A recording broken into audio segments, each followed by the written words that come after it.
ചിക്ക്മാംഗ്ലൂരിലെത്തി ഹോട്ടലിൽ check in ചെയ്ത ശേഷം ഒന്ന് ഫ്രഷ് അപ്പ് ആയിട്ടൊന്ന് വെളിയിലോട്ട് ഇറങ്ങി. ഉദ്ദേശം എന്താ, ഡിന്നർ കഴിക്കാനാ. വരുന്ന വഴിയിൽ കാര്യമായിട്ടൊന്നും കഴിക്കാൻ പറ്റിയില്ലല്ലോ. അങ്ങനെ ഒരു അടിപൊളി ചിക്കൻ ബട്ടർ മസാലയും റൊട്ടിയും കഴിച്ചിട്ട് നമ്മൾ അന്നത്തെ ദിവസം അവസാനിപ്പിച്ചു. ക്ഷീണം കൊണ്ട് നല്ലൊരു കുംഭകർണ സേവ നടത്തിയതിന് ശേഷം രാവിലെ എണീച്ചിട്ട് നമ്മൾ ആദ്യം ഒരു പാല് ഉണ്ടാക്കാൻ ശ്രമിച്ചു. പാൽപ്പൊടിയിൽ വെള്ളവും ചൂടുവെള്ളവും പഞ്ചസാരയൊക്കെ മിക്സ് ചെയ്ത് അപ്പുന് കൊടുത്തു. പിന്നെ കുളിച്ച് റെഡിയായിട്ട് ഞങ്ങൾ പുതിയ ഡ്രസ്സൊക്കെ ഇട്ടിട്ട് വെളിയിൽ പോകാനുള്ള ഉദ്ദേശമാണ്. അതിന് മുമ്പ് നമുക്ക് കോംപ്ലിമെന്ററി ബ്രേക്ക്ഫാസ്റ്റ് കഴിക്കണമല്ലോ. നല്ല പുതിയ ഡ്രസ്സ് ഇട്ടു, കൂട്ടത്തിൽ ഞാനും പുതിയ ഡ്രസ്സ് ഇട്ടു. ഇന്ന് ഞങ്ങൾക്കൊരു പ്രത്യേകതയുണ്ട്. വെഡിങ് ആനിവേഴ്സറിയാണ്, November 8 ഞങ്ങളുടെ വെഡിങ് ആനിവേഴ്സറിയാണ്. അത് പ്രമാണിച്ചിട്ടാണ് നമ്മൾ ലീവ് എടുത്തിട്ട് ഇങ്ങോട്ട് വന്നത്.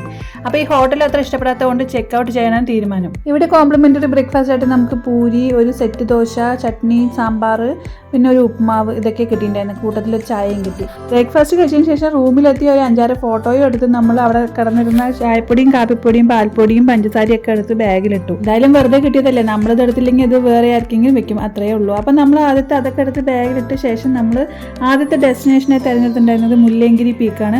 അപ്പം നിറയെ കോടമഞ്ഞൊക്കെ പ്രതീക്ഷിച്ചിട്ടാണ് നമ്മൾ പോകുന്നത്. ഒരു കർണാടകയിലെ തന്നെ ഏറ്റവും ഹയസ്റ്റ് പീക്കാണെന്നാണ് മുല്ലയങ്കിരി പീക്ക് എന്ന് പറയുന്നത്. അപ്പോൾ അവിടേക്ക് നമുക്കൊരു 1.5 മണിക്കൂറോളം യാത്രയുണ്ട്. അപ്പോൾ അങ്ങനെ നമ്മൾ സിറ്റീൻ്റെ ഉള്ളിൽ കൂടെ അങ്ങനെ പോയിക്കൊണ്ടിരിക്കുന്നത്. ഇതൊരു മലയടിവാരമാണ്. ചിക്ക്മാംഗ്ലൂർ എന്ന് പറയുമ്പോൾ ചെറിയൊരു ടൗൺ ആണ് കേട്ടോ. അവിടെ നിന്ന് നമ്മൾ കിലോമീറ്റേഴ്സ് ട്രാവൽ ചെയ്തിട്ട് വേണം അതിന് ചുറ്റുമുള്ള മലകളിലൊക്കെ എത്തിച്ചേരാൻ വേണ്ടിയിട്ട്. അപ്പോൾ അതായത് നമ്മൾ മൂന്നാറിലേക്ക് പോകാൻ വേണ്ടിയിട്ട് നമ്മൾ മലയടിവാരത്തിൽ അടിമാലിയിലൊക്കെ താമസിക്കുന്ന പോലെ അതുപോലെയാണ് നമ്മൾ കണക്കാക്കിയാൽ മതി.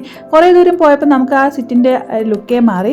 2 സൈഡും മരങ്ങളും ഫ്രണ്ടിൽ ചെറിയൊരു മലയൊക്കെ കാണാൻ തുടങ്ങി. അപ്പം നമ്മൾ കാട് കയറാൻ തുടങ്ങിയെന്ന് മനസ്സിലായി. അപ്പോൾ പെരിയ കാട് താണ്ടി മലകൾ താണ്ടി നമ്മൾ ഈ പറഞ്ഞ ഡെസ്റ്റിനേഷനിലേക്ക് എത്തിച്ചേരാൻ പോവുകയാണ്. അങ്ങനെ കുറേ ദൂരം സഞ്ചരിച്ച് നമ്മളൊരു കാട്ടിലേക്ക് കയറിയിട്ടുണ്ട് കേട്ടോ.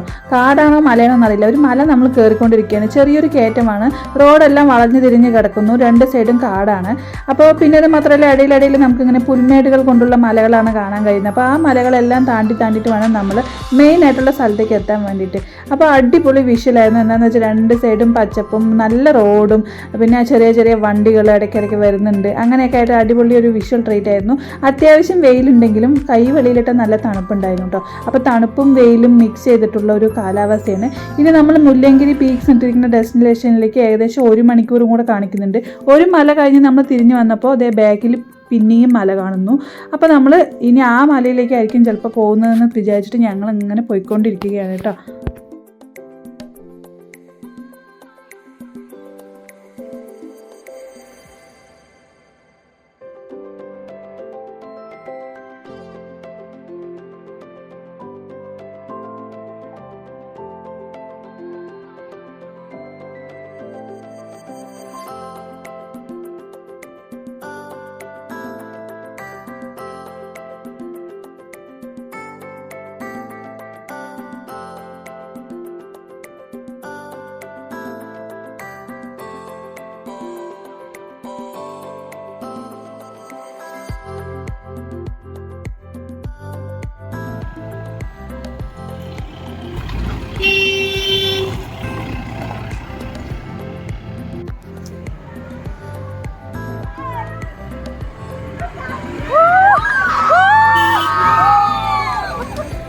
അപ്പോൾ ഇവിടെ നിന്ന് അങ്ങോട്ട് നമുക്ക് അടിപൊളി വിഷ്വൽസ് ആയിരുന്നു ഉണ്ടായിരുന്നത്. ഒരു സൈഡ് മൊത്തം കൊക്ക, നല്ല പരന്ന് കിടക്കുന്ന പുൽമേടും, പിന്നെ വേറെ മുകളിലത്തെ സൈഡിലും മലകളുമാണ് കേട്ടോ. മലയിലൊന്നും മരങ്ങളില്ലാത്തതുകൊണ്ട് പുൽമേടായതുകൊണ്ട് തന്നെ അടിപൊളിയായിട്ടുണ്ട് കാണാൻ വേണ്ടി. ഇവിടെ എത്തിയപ്പോൾ നമ്മുടെ പക്ക ഗാർഡ് സെക്ഷൻ തുടങ്ങിയിട്ടുണ്ട്. ഹെയർ പിൻ വളകളൊക്കെ തുടങ്ങിയിട്ടുണ്ട്. ഒരു രക്ഷയില്ലാത്ത വ്യൂ ആയിരുന്നു. എനിക്ക് എത്രത്തോളം പകർത്താൻ പറ്റിയിട്ടുണ്ടെന്ന് അറിയില്ല. അടിപൊളി വ്യൂ എന്ന് പറഞ്ഞാൽ അടിപൊളിയായിട്ടുണ്ടായിരുന്നു.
എൻ്റെ അമ്മ എന്ത് ഒരു രക്ഷയില്ലാത്ത വ്യൂ ആയിരുന്നു. ഒരു സൈഡ് നിറച്ച് നോക്കിയെന്ന് പറഞ്ഞാൽ പച്ച പരവതാനി പോലെ കിടക്കുന്ന മലയും, അതിൻ്റെ മറ്റേ സൈഡിലേക്ക് നോക്കുകയാണെങ്കിലോ അതുപോലെ കിലോമീറ്റേഴ്സ് നമുക്ക് കാണാൻ പറ്റുന്നുണ്ട്. മലകൾ പരവതാനി പോലെ കിടക്കുന്നുണ്ട്. നല്ല ചെറിയൊരു മിസ്റ്റൊക്കെ ആയിട്ട് അടിപൊളിയായിട്ടുണ്ട്. ഒരു രക്ഷയില്ലാത്ത വ്യൂ ആണ്, കിടിലം വ്യൂ ആണ് കേട്ടോ. എവിടെ നോക്കിയാലും നമുക്ക് ഫോട്ടോ എടുക്കാനുള്ള സ്ഥലങ്ങളേ ഉള്ളൂ. അപ്പോൾ നമ്മൾ കയറി ടോപ്പ് സ്ലിപ്പിലെത്തിയപ്പോൾ ഇതാണ് അവിടുത്തെ ഒരു വ്യൂ എന്ന് പറയുന്നത്. നല്ല ഭംഗിയായിട്ട് ഇങ്ങനെ മല ഇങ്ങനെ കിടക്കുകയാണ് പരവതാനി പോലെ. നല്ല ഭംഗിയുണ്ട്. ഇങ്ങനെ ഇടയിലിടയിൽ നമുക്ക് മാടുകളിലേക്ക് കാണാൻ കഴിയും. അവിടുത്തെ മാടുകളിലേക്ക് അതുപോലെ രാവിലെ അവർ അയച്ചു വിട്ടു എന്ന് പറഞ്ഞാൽ വൈകുന്നേരം ഒരു തനിയെ മേഞ്ഞ് അവരുടെ സ്ഥലത്തേക്ക് തന്നെ തിരിച്ചു പോകും. അവിടുന്ന് ടോപ്പിൽ നമ്മൾ കുറച്ച് ദൂരം കൂടെ പോയി എന്ന് പറഞ്ഞു. അവിടെ ഒരു വെള്ളച്ചാട്ടം ഉണ്ടെന്ന് പറഞ്ഞു. മാണിക്യധാര വെള്ളച്ചാട്ടമാണ്. അപ്പോൾ മാണിക്യധാര ഫാൾസ് കാണാൻ വേണ്ടിയിട്ടാണ് നമ്മളിപ്പോൾ പോകുന്നത്. അപ്പോൾ നമ്മളിതുപോലെ ആദ്യം കുറേ സ്റ്റെപ്സ് ഇറങ്ങിയിട്ട് അവിടെ നമ്മൾ ടിക്കറ്റ് എടുത്തിട്ട് വേണം വീണ്ടും ഇറങ്ങി പോകാൻ വേണ്ടിയിട്ട്. അപ്പോൾ ഞങ്ങളിങ്ങനെ ഇറങ്ങി പോവുകയാണ്. അത്യാവശ്യം നന്നായി കഥയ്ക്കുന്നുണ്ടായിരുന്നു.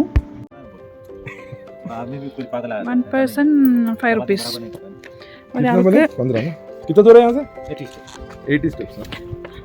80 steps. ഇവിടുന്ന് അങ്ങോട്ട് 80 സ്റ്റെപ്സ് ആണ് ഉള്ളത്. 5 രൂപയാണ് ഒരാൾക്ക് ടിക്കറ്റ്. എന്തായിരിക്കും അവിടുത്തെ അവസ്ഥ എന്നുള്ളത് അറിയില്ല.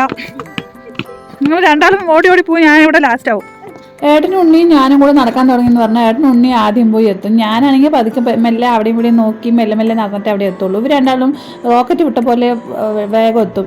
അങ്ങനെ ഞാനും പതുക്കെ നടന്ന് നമ്മളെ ഡെസ്റ്റിനേഷൻ എത്തിയിട്ടുണ്ട്. ഇതാണ് മാണിക്യധാര വെള്ളച്ചാട്ടം എന്ന് പറയുന്നത്. അപ്പോൾ ഈ വെള്ളച്ചാട്ടം നല്ല ഷവർ പോലെ വീഴുന്നുണ്ട്. നല്ല തണുപ്പുള്ള വെള്ളം പറഞ്ഞാൽ നല്ല ഐസ് വെള്ളം മാതിരി ഉണ്ട്. അപ്പം മഴക്കാലത്ത് ഇതിനേക്കാളും വെള്ളച്ചാട്ടം ഉണ്ടാവും.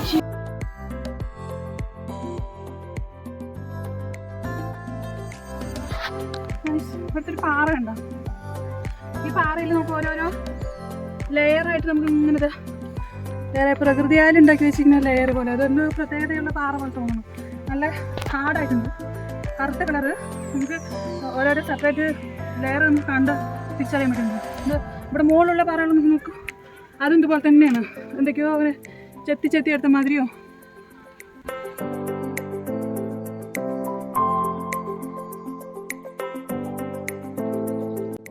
ഒരു അടിപൊളി വ്യൂ കണ്ടപ്പോൾ നിർത്തിയതാണ്. നല്ല സിനിമ ഷൂട്ടിങ്ങിനും പാട്ട് ഷൂട്ടിങ്ങിനും വീഡിയോ ഷൂട്ടിങ്ങിനും എല്ലായിട്ടും പറ്റിയ സ്ഥലമാണ്. മൊത്തം എങ്ങനെ പരന്ന് കിടക്കുന്നുണ്ട്.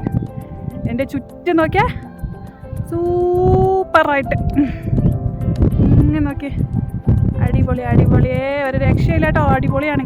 അയ്യോ, നല്ല വ്യത്യാസമായിട്ടുള്ള ചെടികളൊക്കെ കാണാൻ കഴിയുന്നുണ്ട്. അത് നോക്കും, നല്ല ഭംഗിയുണ്ട് കേട്ടോ. ഈ സാധനം ഇങ്ങനെ കൊലയായിട്ട് ഇങ്ങനെ കാണാൻ, ഇതിങ്ങനെ വലിച്ചിട്ട് നമുക്ക് ഫോട്ടോസൊക്കെ എടുക്കാൻ അടിപൊളിയായിരിക്കും. സംഭവം സൂപ്പറായിട്ട് അടിപൊളി. നമ്മളിവിടെ നിന്ന് വരുന്ന വഴിയിൽ നീലക്കുറിഞ്ഞി പോലത്തെ ഒരു പൂ കണ്ടു കേട്ടോ. അപ്പോൾ അത് കണ്ടപ്പോഴാണ് മെയിനായിട്ട് നമ്മളിവിടെ നിർത്തിയത്. നമ്മുടെ നാട്ടിലെ നീലക്കുറിഞ്ഞി തന്നെയാണോ ഈ നീലക്കുറിഞ്ഞി എന്നൊക്കെ അറിയില്ല. എന്തായാലും ഞാൻ കാണിച്ചു തരാം. ഞാൻ ഉദ്ദേശിക്കുന്നത് ഈ ചെടിയാണ്. ഇതാണ് അതിൻ്റെ ചെടി എന്നാണ് തോന്നുന്നു. ആക്ച്വലി പൂ ഞാൻ കാണിച്ചു തരാം. അവിടെ എവിടെയോ കണ്ടിട്ടുണ്ടായിരുന്നു. നമുക്കിങ്ങനെ തിരഞ്ഞു നോക്കാം. ഞാൻ അവിടെ ഒരു പൂ കണ്ടു. അതാ ഗൈസ്, ഇതാണ് ഉദ്ദേശിച്ചത്. ഇതാണ് ഗൈസ്. നീലക്കുറിഞ്ഞി ആണോ ഇതെന്ന് എനിക്കറിയില്ല. ഇതാണെന്ന് ഞാൻ വിചാരിക്കുന്നത്. ഇതാണെങ്കിലൊന്ന് കമൻറ്റ് ചെയ്യലോ. ഇവിടെയൊക്കെ അതുപോലത്തെ പൂവുണ്ട്. ഇതൊക്കെ ഇവിടുത്തെ ഉള്ള പൂവാണേ. അപ്പോൾ ഇതൊക്കെ നീലക്കുറിഞ്ഞി പോലെ ഉണ്ട്. ഇതുപോലെ നിറയെ നിൽക്കുന്നുണ്ട്. അവിടെ ഇടയിൽ നിൽക്കുന്നുണ്ട്. അതാ അവിടെ അങ്ങനെ നീലക്കുറിഞ്ഞിൻ്റെ കുറേ ഫോട്ടോസൊക്കെ എടുത്തിട്ട് നമ്മൾ വീണ്ടും യാത്ര പോകണ്ട. പോകുന്ന വഴിക്ക് വിശപ്പടക്കാൻ വേണ്ടി നമ്മൾ ബ്രെഡും പീനട്ട് ബട്ടറും കഴിച്ചിട്ടുണ്ടായിരുന്നു. വീട്ടിൽ നിന്ന് വരുമ്പോൾ എടുത്തിട്ടുണ്ടായിരുന്നതാണ്. അപ്പം നമ്മൾ ഇനി അടുത്തതായിട്ട് മുല്ലയങ്കിരിയിൽ ഇനിയും കയറിയിട്ടില്ല. മുല്ലയങ്കിരി പോകുന്ന വഴിയിൽ നമുക്ക് വീണ്ടും ജെറി ഫാൾസ് പറഞ്ഞിട്ടൊരു സംഭവമുണ്ട്. അപ്പോൾ ആ ഒരു വെള്ളച്ചാട്ടം കാണാൻ വേണ്ടിയിട്ടാണ് നമ്മളിപ്പോൾ അടുത്തായിട്ട് പോകുന്നത്. അപ്പോൾ ഈ ജെറി ഫാൾസിലേക്ക് നമുക്ക് കാറ് കൊണ്ടുപോകാൻ പറ്റില്ല. നമുക്ക് അവിടേക്ക് ട്രെക്കിങ്ങിനാണ് ജീപ്പിലേ പോകാൻ പറ്റുള്ളൂ. ജെറി ഫാൾസിലേക്ക് പോകുന്ന വഴി ഓഫ് റോഡ് ആയതുകൊണ്ട് തന്നെ നമ്മൾ എന്തായാലും ജീപ്പ് എടുത്തിട്ടേ പോകാൻ പറ്റുള്ളൂ. 6 പേരടങ്ങുന്ന ഒരു ജീപ്പിന് 800 രൂപയാണ്. നമുക്ക് സെപ്പറേറ്റ് പോകാനാണെങ്കിലും 800 രൂപ കൊടുത്ത് പറഞ്ഞാൽ ഒരു ജീപ്പ് മുഴുവനായിട്ട് എടുത്തിട്ട് നമുക്ക് പോകാൻ പറ്റും. അപ്പോൾ ഞങ്ങൾ 800 രൂപ കൊടുത്തിട്ട് ഒരു ജീപ്പ് മൊത്തത്തിലെടുത്തു. അങ്ങനെ ജെറി ഫാൾസിലേക്ക് പോകുന്ന വഴിയും അവിടുത്തെ വിശേഷങ്ങളും നമുക്ക് അടുത്ത വീഡിയോയിൽ കാണാം. വീഡിയോ ഇഷ്ടപ്പെട്ടാൽ മറക്കാതെ ലൈക്ക് ചെയ്യുക, ഫ്രണ്ട്സിനൊക്കെ ഷെയർ ചെയ്യുക. ബൈ.